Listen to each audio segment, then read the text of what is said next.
Look at this profitability and look at these margins. They are indeed the ones of a white moat company. And this is not a one-time thing. They've been just as good over the past 10 years, 5 years, and currently too. And for the margins, we can see the same, which is kind of impressive taking into account how much they are profiting from the weight loss drug. I would have expected the margins to go up and their profitability to go up, but as you've already seen, they've always been like that. And the biggest problem they are facing right now is competition, especially from Eli Lilly. But even when I look at Eli Lilly, their profitability is not out of this world and their profit margins are still below the ones from Novo Nordisk. Moreover, to get Eli Lilly, you would have to pay 60 times the earnings, while for Novo Nordisk, it is trading right now at around 21. I've calculated this discounted cash flow model using the analyst estimates because I'm not a pharma expert by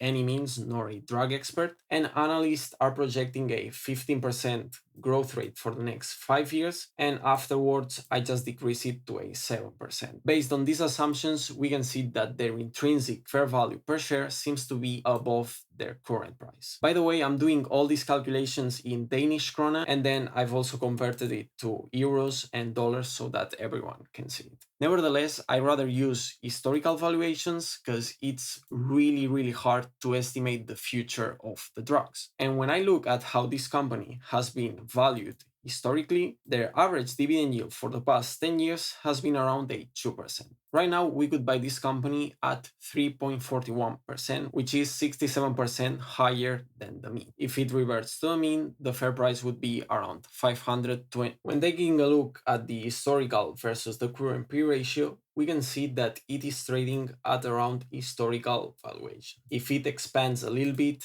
the return to the mean would cause a fair price of 388 Danish krone. Same thing for the market versus the book value. I must highlight that their book value per share has been growing much slower than their price per share. This could indicate us that even after this drop, the market is still kinda exuberantly pricing this company. Novo Nordisk is a company that, in my opinion, indeed deserves this high historical P ratio, because just look at how profitable and how good their margins are. Therefore, it's pretty clear that it's just a matter of time for the market to value it again at 25 P ratio.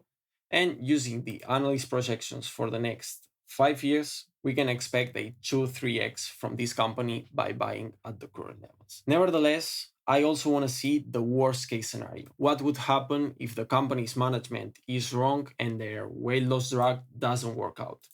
Okay, then I'm expecting 0% growth rate and a terminal multiple of 10. This would cause the share price to fall another 50%. I'm not saying this is a likely scenario, I'm just trying to find out which is the share price at which I could buy, and the only thing that I have is upside. The stock price cannot go down. And as you can see, this 50% possible drop looks scary, but overall, I feel that the risk reward is pretty attractive for Novo Nordisk. The reputation is there, the economies of scale, of course.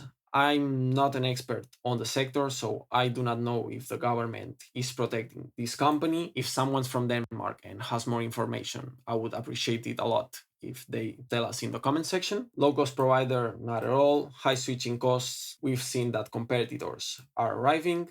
Network effect, I don't think so. And strong brand name, I feel that everyone, thanks to TikTok, already knows about their weight loss drug. Would it be a buy according to Warren Buffett?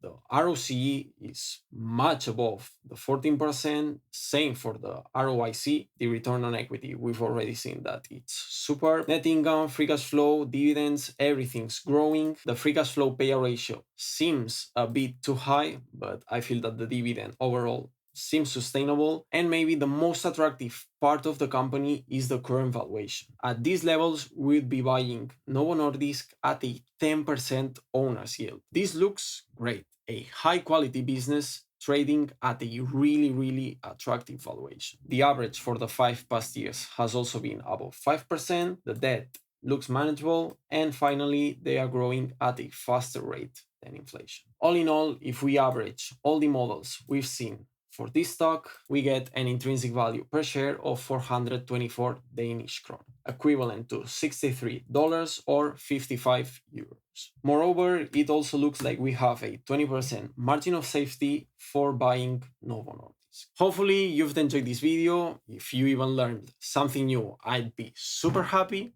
Hope you have a great day, and as always, I'll see you in la próxima.